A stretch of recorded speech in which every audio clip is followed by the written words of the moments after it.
प्रभा देवी अपने बेटे के साथ एक बड़े मकान में रहती थीं। अपने 2 जवान बेटों और पति को खो चुकी प्रभा के पास अब सिर्फ छोटे बेटे गोपाल का ही सहारा था। गोपाल ऑफिस से आते ही माँ के पास बैठ जाता। माँ, दिन में क्या खाया? बेटा, पराठा सब्जी खाई थी। माँ ने बताया। दूध पिया था? गोपाल ने पूछा। अब भूल गई थी बेटा। माँ, ये बहुत गलत बात है। तुम्हारी सेहत गिर रही है और तुम दूध भी नहीं पीती हो। गोपाल नाराजगी व्यक्त करता। अरे, खाने के बाद नींद लग गई थी तो नहीं पी पाई, माँ ने जवाब दिया। अच्छा, अब रात को पी लेना, गोपाल ने कहा। अब उसकी तो मैंने खीर बना दी। तुम्हें खीर बहुत अच्छी लगती है ना? माँ, तुम भी ना बहुत लापरवाही करती हो। च्यवनप्राश खाई थी? अरे, कल च्यवनप्राश खत्म हो गया था ना, इसलिए नहीं खा पाई बेटा। और तुमने कहा भी नहीं। अब कल लेते आना बेटा। ठीक है, कल लेता आऊंगा। ऐसे रोज गोपाल आता, माँ के पास बैठता और फिर खाना खाकर सो जाता। सवेरे ऑफिस चला जाता। घर का सारा काम नौकरानी कर देती। एक दिन माँ प्रभा देवी ने कहा, बेटा, अब मेरे लिए बहू ला देना। अरे, अभी क्या जल्दी है माँ? बेटा, पोते का मुंह देखने का बहुत मन करता है। प्रभा देवी गंभीर होकर कहती। ठीक है माँ, कर लूंगा, थोड़े दिन और रुक जा। जब भी मैं शादी की बात करती हूँ तुम टाल जाते हो। माँ जब भी ऐसे बात करती तो गोपाल माँ से लिपट जाता। अरे माँ, मैं हूं ना तुम्हारे लिए, तुम बहू की चिंता मत कर, समय आने पर सब हो जाएगा। माँ बेटे लिपट कर खूब प्यार करते। गोपाल का एक दोस्त था मोहन। दोनों साथ साथ पढ़े थे और संयोग से नौकरी भी एक साथ एक ऑफिस में ही लगी।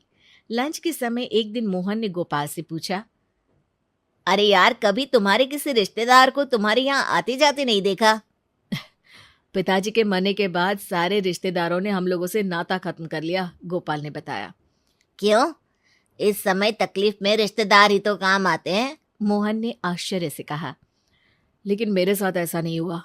यहाँ तक कि चाचा, जिन्हें पिताजी ने पढ़ाया लिखाया था, उन्होंने भी नाता तोड़ दिया। गोपाल थोड़ा गंभीर हो गया। चाचा जी को तो ऐसा नहीं करना चाहिए था, मोहन ने कहा। अरे चाचा को छोड़ो, बुआ ने भी आना जाना छोड़ दिया। सबको लगता था कि हम लोग उन पर बोझ बन जाएंगे। अब भी नहीं आते जाते क्या? मेरे बड़े होने और नौकरी लग जाने के बाद सभी ने रिश्ता फिर से बनाने की कोशिश की, लेकिन माँ ने मना कर दिया।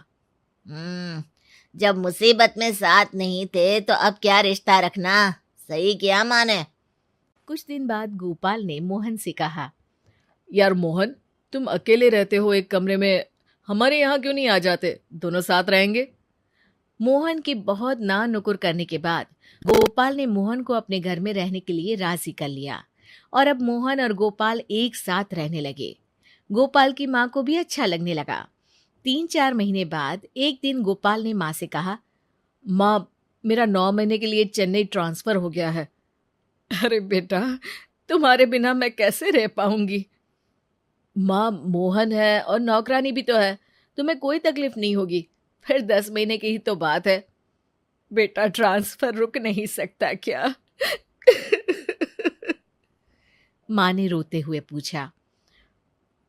नहीं माँ जी, वहां गोपाल के अलावा कोई नहीं जा सकता, क्योंकि वो काम सिर्फ गोपाल ही कर सकता है, मोहन ने माँ को बताया। ये सुनकर माँ रोने लगी थी। फिर एक दिन गोपाल चेन्नई चला गया। मोहन माँ का बहुत ख्याल रखता। नौकरानी दोनों समय आकर खाना बना दिया करती थी और मोहन माँ की हर जरूरत का ध्यान रखता। 1 महीना हो गया, गोपाल की कोई खबर नहीं आई तो माँ ने कहा, मोहन बेटे, गोपाल से बात तो करा दे। जी माँ जी। मोहन ने माँ को फोन दे दिया। कैसे हो बेटा? मैं बिल्कुल ठीक हूँ माँ, तुम चिंता मत करो। हर महीने माँ गोपाल से बात करती और गोपाल हर बार यही कहता, बस माँ, 3 महीने और रुकना पड़ेगा, कुछ काम बाकी है ना। अरे जल्दी आना बेटा, तुझे देखे बहुत दिन हो गए। अरे चिंता मत कर माँ, मोहन है तो। हाँ, मोहन तो मेरा बहुत ध्यान रखता है। इसी बीच 4-5 दिनों के लिए मोहन भी चेन्नई गया था और लौट कर आया तो माँ को यही बताया था कि गोपाल बिल्कुल ठीक है, चिंता की कोई बात नहीं है। मोहन हमेशा माँ से गोपाल की बात कराता रहता, लेकिन आया नहीं। एक बार माँ बहुत बीमार पड़ी, फिर भी गोपाल नहीं आया। माँ की हालत खराब होती जा रही थी। आस पड़ोस के लोग तरह तरह की बातें करते। और ऐसा बेटा भी क्या जो माँ की बीमारी में भी नहीं आए? चेन्नई बहुत दूर है, आने में समय लगता है। फिर सरकारी नौकरी में छुट्टी इतनी जल्दी कहाँ मिलती है। कुछ दिन बीते, माँ की हालत बहुत खराब हो गई और फिर वो मर जाती है। हे भगवान, मोहन कैसा बेटा है गोपाल जो माँ की मौत में भी नहीं आया। फिर जो कहानी मोहन पड़ोसियों को बताता है, उससे सभी हैरान रह जाते हैं। गोपाल को एक लाइलाज बीमारी थी। डॉक्टर ने उसे बता दिया था कि वो कुछ दिनों का ही मेहमान है। लेकिन माँ अपने 2 बेटों को खो चुकी थी, पति भी नहीं थे। अगर गोपाल की ये खबर लगती तो वो जितना जीना था वो भी नहीं जी पाती। और गोपाल ये बिल्कुल नहीं चाहता था कि उसकी माँ उसकी भी मौत देखे और बेमौत मर जाए। हैं? फिर वो फोन पर कौन बात करता था? वो रिकॉर्डेड आवाज मुझे दे गया था, जो मैं माँ को सुना देता था। गोपाल की इच्छा अनुसार सारी संपत्ति मोहन ने अनाथालय को दी।